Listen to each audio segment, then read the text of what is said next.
Hello, I'm Sam. And I'm Beth. And we're part of the team here at Aspodel. Thank you for checking out the pod. Whether you're part of the family already or you're looking to get the most out of your training, this podcast will have something for you. We are on every second Monday. So this week, we're already up to episode 4. We had an A-lister in last week with James on the show. And Alex was working out in the background, so we thought we'd better invite him in his own right this week. So we've got Alex on the podcast who's going to talk to us a little bit more about Olympic lifting and why it's a part of CrossFit. Nice. We're also going to take a look at the programming for the next 2 weeks. We've got a few changes in the programming, so let's keep you guys updated on when the tests are and how you should be getting the most bang for your buck, should I say, for the programming. Let's rock and roll. Coach Alex, thanks for joining us. Thanks. Thanks for having me. Oh, you're welcome. It's an honor. You were itching to get on last week in the background. Of course. Can you start off by telling us a little bit more about who you are, why you're here, what Sure. you do at Aspodel? Sure. I've been at Aspodel for like 2.5 years. I've been living in Hong Kong for 5, I think, and a half. So I've been in the game for a while. And I started quite a while ago in 2014. But a funny thing about me starting doing CrossFit, like starting coaching CrossFit, was that it was quite random. Random? I wasn't very good at CrossFit. What do you mean? You just rocked in and said, "Can I coach?" Almost. I'd been doing CrossFit at best for like 9 months. Yeah. I was like a rookie. And then I did my own routine during the open gym. And then the owner approaches me and he's like, "Alex, I'm in trouble. I got a class in 30 minutes and I have no one to coach it. Can you do it?" I'm like, "What?" No way. Yeah. You must be doing some good movements in the corner. Yeah. What were you She was doing? impressed. I don't remember. I think I taught them thrusters and like something else. But also I didn't even know how to warm up people.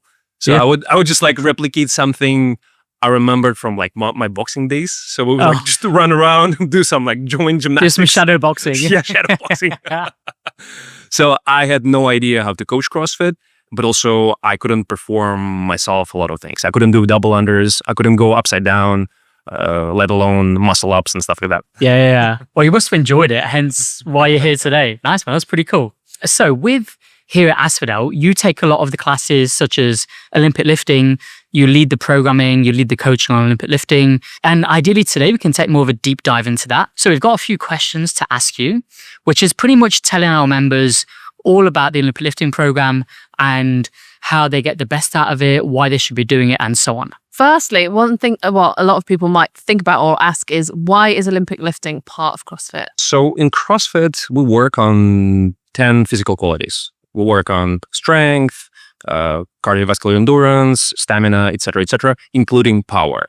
And Olympic weightlifting, snatch, clean jerk, it's the best way to improve power. Yeah, that's Yeah. So there are no other ways to do it better and more efficiently. As a matter of fact, you might see like a super short guy, like elite level weightlifter, who can dunk a basketball. yeah. Or there's like a video on YouTube where a bunch of weightlifters compete against parkour athletes who can jump higher. And obviously, like, Oh, really? yeah. Nice. And so the weightlifters, they annihilate parkour guys, like Yeah. completely. It's like it's a different game. So they would jump so high that parkour guys, they were looking at them thinking, Jesus, we should do snatches. Yeah. For those that might not be as aware of it as we are, like, what's the difference between strength and power? It's a great question. So simply put, power, it's maximum strength, maximum force expressed in the minimum time. So like quickly. Yeah. So it has to do how quickly you do it, how quickly you lift a heavy bar, Right. or how quickly you move your own body, for example. Yeah, nice. So pretty much it's using that strength that you've got now and just trying to do that strength aspect as quick as possible. Exactly. Nice. Makes sense, actually. So I think we've kind of touched on them a little bit already because we've talked a bit about power and you've talked about basketball players and parkour. But what qualities make somebody good at Olympic lifting? I mean, it's a lot of factors. If you want to be successful in Olympic weightlifting, like at the elite level, you need to have a certain amount of fast twitch muscles. So slow twitch muscles versus fast twitch muscles. It has to do with again how fast you produce that power, that force. For example, someone who runs marathons, that person very likely has a lot of slow twitch muscles. So those muscles, they can produce for a little amount of force, but for a prolonged period of time. Yeah, these are the muscle fibers that make it up. Yeah. Nice. And with weightlifting, it's vice versa. Yeah. A lot of power in a very short period of time. Like a sprinter. Like a Similar to sprinter. a Yeah, sprinter, exactly. So let's say we've got a random geezer coming in. Mhm. What would he need? What qualities would he need to do Olympic lifting? Because a lot of our day-to-day members, they are office workers. Mhm. What would they need to do it? Number one, mobility. Yeah, Like shoulder mobility, nice. ankle mobility, hip mobility. Defs. So if your shoulders are so tight that you cannot like do overhead squat, then you cannot snatch. Yeah. And we actually get that a lot. We've get quite often members saying, oh, I'm not so keen on the Olympic lifting because, my shoulder mobility, they're the rugby guys or whatever. What can they do to kind of embrace the Olympic lifting element of CrossFit if it's like not their favorite part of it because of their mobility? Is there stuff that they can do to grow to love it? Yeah, 100%.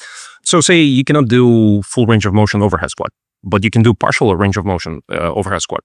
So instead of going all the way down, you can try to do it to a safe range, to the range you already got. And by doing that, after a while, your mobility will improve. That's what I found as well. Mm-hmm. When I first did CrossFit, I couldn't get into an overhead squat. My front rack it just wasn't there.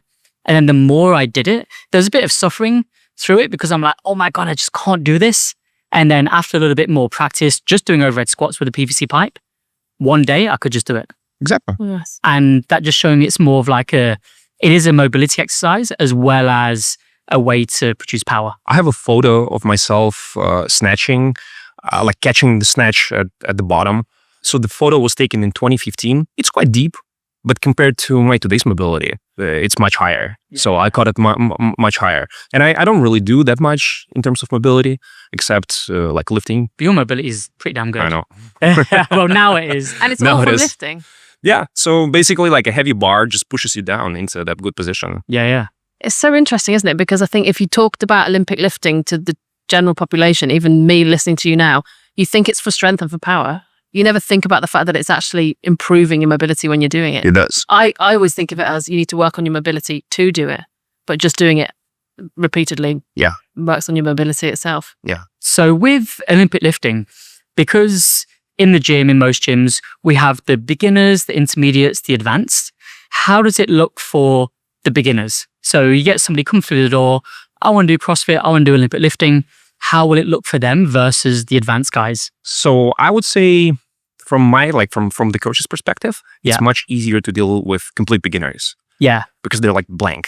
Yeah, You yeah. can draw there whatever you want. So basically, if someone doesn't know how to snatch, you can teach them the right pattern from the very beginning. Yeah. Because oftentimes when you deal with seasoned athletes, they have a lot of like bad patterns so hardwired on their brain that changing that requires creating like new pathways in the brain, and it might take a while. So that's why I would say being a beginner, it's rather an advantage. Yeah. Yeah. In that scenario, you just need to be patient and humble. And as you said, it's like hardwiring now those correct patterns in their brain. Exactly. So they need to make sure they know the positions of the movement, the pattern, and then down the line, then start adding weight, adding more power, and so on. Hey. Yeah. It's kind of similar to the concept of like having an accent when you speak a foreign language. Yeah. So like if say you're an adult and you've been like speaking your first language for your whole life, and now someone asks you to speak a new language, you're going to use those old patterns for the new language I know to a what you certain mean. degree. Try to speak English, but the Chinese way. Yeah. Or Chinese, but the English way. Yeah. Yeah. Throws you off a lot. Exactly. But now imagine a child who doesn't like really speak any language yet. Yeah. And then you teach them a couple of languages at the same time, right? So by the time they like develop, mature, they speak 2 languages as natives with no accent. Yeah. So with beginners, it's kind of the same thing. They're kids, they're children. Yeah. And then you can create there whatever you want. Yeah. And I suppose with the advanced athletes as well, because we do have a lot of people coming in the gym and they're doing different movements. So they're doing the snatch, the clean and jerk, but also they're doing snatch balances. They're doing like high hang snatch pulls and things like that. How important are those movements for beginners? They're less important. Yeah. They're only important as a part of like learning. because we never teach snatch like the whole thing in one go, like right away. Yeah, we would start with segments. We will teach first overhead squat. Yeah. Then we will teach something else. And then at some points, when we master all those tiny segments, we connect them into the whole thing. With more professional athletes, with more like seasoned athletes, we use those drills to either fix certain issues or to make certain positions stronger, stuff like that. Yeah. So it's like sense. different purpose. Yeah, I remember when I was struggling with still am, catching the bar in a snatch. And I think it was you, like a couple of sessions ago, that was telling me to just do the snatch balances, just get more speed in the catch, which I'm still struggling with, but it's worth trying a bit more. Yeah, when you watch someone who's really good at Olympic lifting, who's like, at the Olympics or whatever, the movements, both the snatch and the clean and jerk, look so simple. But actually, when you're like learning to do it yourself, there's so much to think about and so much to go into it. Is there a way to like really simplify the movement? If when you're explaining it, how do you simplify it for a beginner or for somebody that wants to understand what the movement actually is? I typically break it down into like two phases, like the way up, which is a vertical jump, and the way down, which is like pulling yourself under the bar. So oftentimes I do that, and it kind of like simplifies things a bit. But in reality, it's quite complex, and that's why it should be broken down and should be like segmented when you teach someone to do it. Yeah, I mean, with our newbies, we always use PVC pipe, hey? Yeah. And with the PVC pipe, we don't go fast, we go slow. Exactly. And it's trying to make sure everything that's going on is refined to that kind of pattern of the movement with a PVC pipe, so they can make small mistakes, we correct them and so on, hey? Yeah, true. We've just finished our Olympic lifting cycle in September, but there is still Olympic lifting in the programming. Can you explain a little bit about the difference between when we're actually in a specific Olympic lifting cycle and the type of Olympic lifting we're using now in the Metcons? Yeah, I would say at the moment we're more like in maintenance, like in the maintenance phase, where our goal is not to build the numbers, but just keep it up. Okay. Yeah, because the open is coming, and in the open, as you guys know, anything can pop up. Right. Can be 1 rep max clean or whatever. Yeah. So we need to maintain the strength, maintain the power, but at the same time, our bread and butter is barbell cycling. Yeah. Because this is like what CrossFit about. Yeah. Yeah. And barbell cycling is a bit different from heavy lifting. It's a slightly different technique. And this is why CrossFit oftentimes gets criticized by some people. They say, oh, you're doing snatches ugly and stuff like that. No, we're not doing snatches ugly. We're doing two types of snatches.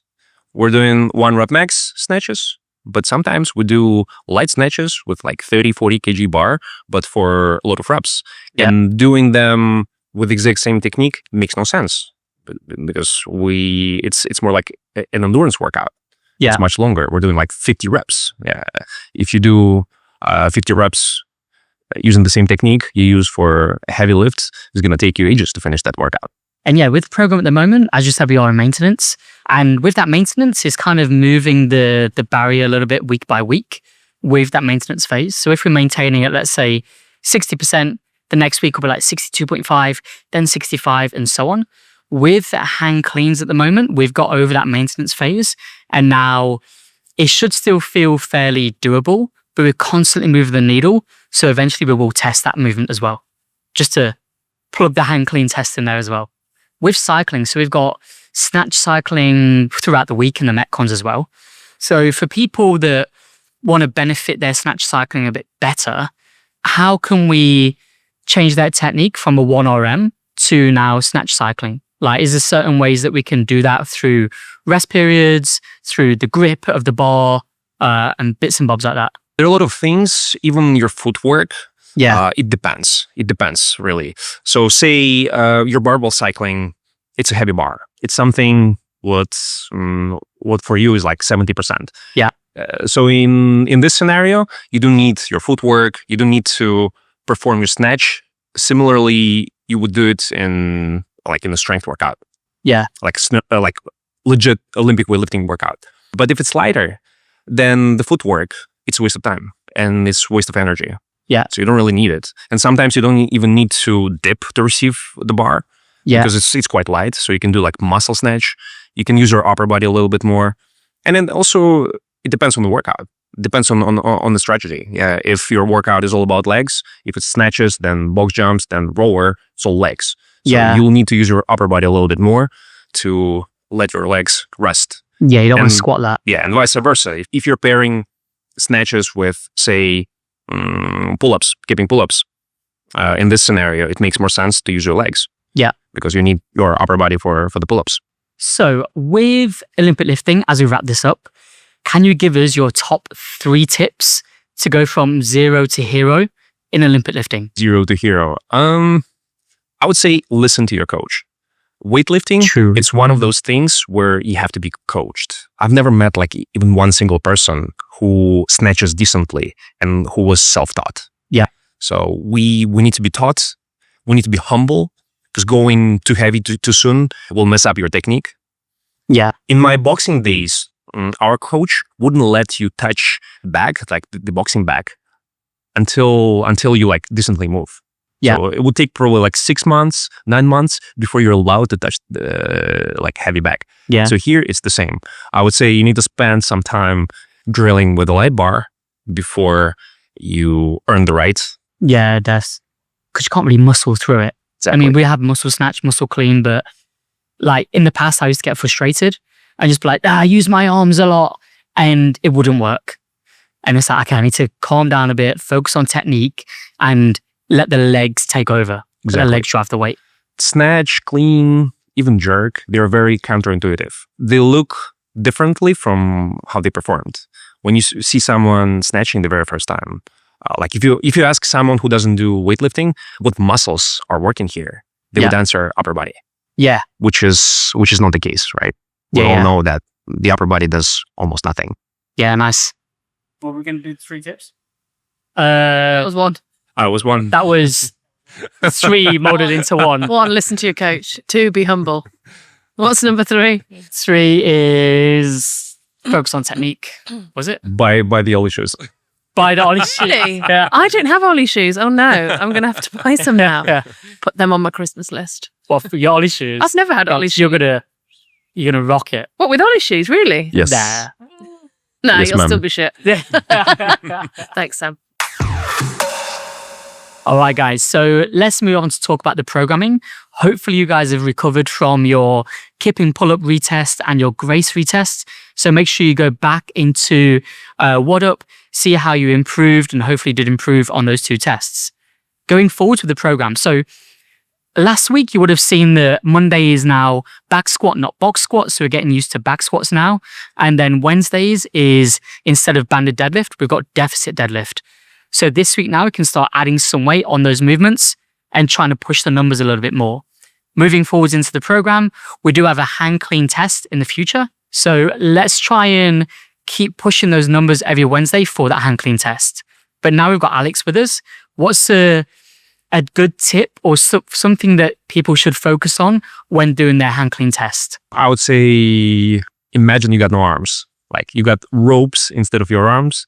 Yeah. And you drive through the floor, pushing into the floor with your legs, Yeah, not using your arms. Because, people use their arms to pull that weight up too much, eh? And you lose a lot of power by doing that. Yeah, use those legs. Can I ask what's the difference? Like why it's a hand clean test and not a full clean test? What's the difference? We did full clean test back in the Ollie cycle, but good question. I don't want to burn people's backs out too much because now we're back into the back squat, deficit deadlift. And on Fridays, we've got single leg work. If we put a full clean in there as well, people might react, their lower backs might burn out a little bit too much. Too much hinging. Too much hinging, yeah. Got it. So I just want to keep the main meat of that movement, just the pull and the drop, or the leg drive and the drop. The leg drive. Yeah. So that's the reason for the hand clean. So yeah, guys, let me know on the gym floor if any feedback on the program, but hopefully you guys are improving and enjoying it. Oh, hating Fridays, obviously. Right, that brings us round to the time we've all been waiting for. Thanks for sticking with us this far. We've got Alex today, the victim of the Wheel of Fun. So whenever you're ready, Alex, spin the wheel. Okay. Whoa. And is landed on overrated or underrated. Whee! We're getting better at that, actually. Yeah. All right, guys. So aim of the game, we're going to say different aspects of whatever we think of. And we're going to say, is it overrated or underrated? You ready to rock and roll? Okay. Okay, being as we're on the topic, let's go for the first one. Weightlifting shoes, overrated or underrated? Definitely underrated. Electrolytes. Underrated. Oh, I love this one. Thumb tape. Overrated. No, cannot. Overrated. Carbs. Overrated. 100%. You don't eat them. Protein bars. Underrated. Oh, interesting. Oh, I agree. Burpees. Overrated. Always. Knee sleeves. Overrated. Kipping. Underrated. Oh, Yeah, I agree. Looking at your weight scores from the previous class. Overrated. Overrated. rated. Going on a feel by feel basis. Podcasts. Underrated. 100%. Good answer. I like it. Creatine. Underrated. Oh, true. Last but not least, High Rocks. Very overrated. You won't be doing another one soon then. We'll see. Yeah. Okay. Maybe. Yeah, Sure. nice. When you start I need doing a your new partner. I you're need a running. new partner. Oh, yeah. Yeah, true. Partner We'll left. be on the hunt for it. All right, let's wrap this pod up. Thank you for being a good sport, by the way, on overrated and underrated. That's it for episode 4. Like we said at the beginning, you can catch us every 2 weeks on all your major podcast platforms, Spotify, Apple, or wherever you get your podcasts from. And if you see us on the gym floor and you've got any feedback or you've got somebody that is itching to get on the podcast, let us know.